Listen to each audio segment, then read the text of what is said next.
మొదటి సినిమా ఏమో ఒక పరీక్ష అఖండ చేసేటప్పుడు అదేమో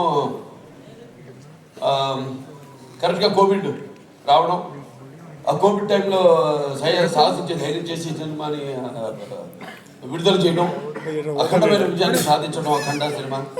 దాంతో అది సాధించడమే విజయం కాకుండా ఎన్నో ఇక ముందు తర్వాత ఎంతోమంది ధైర్యం చేసి సాహసించి వస్తారు, జనం చూస్తారు సినిమాని అన్న ఒక ధైర్యంతో వాళ్ళ సినిమాలన్నీ ఆ తర్వాత తెలుగే కాకుండా మన తెలుగే కాకుండా అన్ని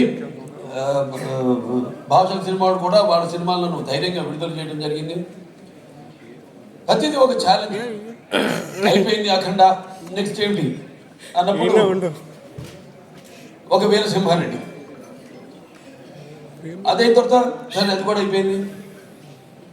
అంటే ప్రతిదీ ఒక ఛాలెంజ్. అంటే పీక్స్కి వెళ్ళినప్పుడు ఎప్పుడు ఒక ఛాలెంజ్. నేను ఎప్పుడు అది ఛాలెంజ్గా తీసుకోను, ఎందుకంటే నాకు ప్రేక్షకుల వాళ్ళు ఇస్తున్న ప్రోత్సాహం అయితే లేకపోతే వాళ్ళకి ఏం కావాలి. ఎందుకంటే మేము ఎప్పుడు ఎవ్రీడే కన్సూమబుల్ కమాడిటీ అంటే నిత్యావసర వస్తువును.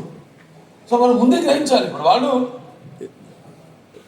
ముందే ఏం కావాలి, అది ఒక ఫుడ్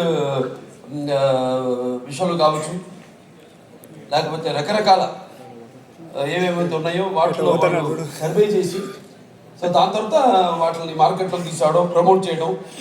దాని తర్వాత అలాగే ఈ సినిమా కూడా, ఎందుకంటే సినిమా అనేది మనిషి ఒక ఈ దినచర్యల్లో అంటే సతమవుతూ అన్న పానీయాలు అనే అవసరాలతో పాటు ఈ సినిమాను కూడా ఎంచుకున్నాడు. కాబట్టి ఆ సినిమా ఎలా ఉండాలి, ప్రేక్షకులు ఎటువంటి సినిమాని మనం అందించాలి అన్నది ఆలోచించుకోవలసిన విషయం.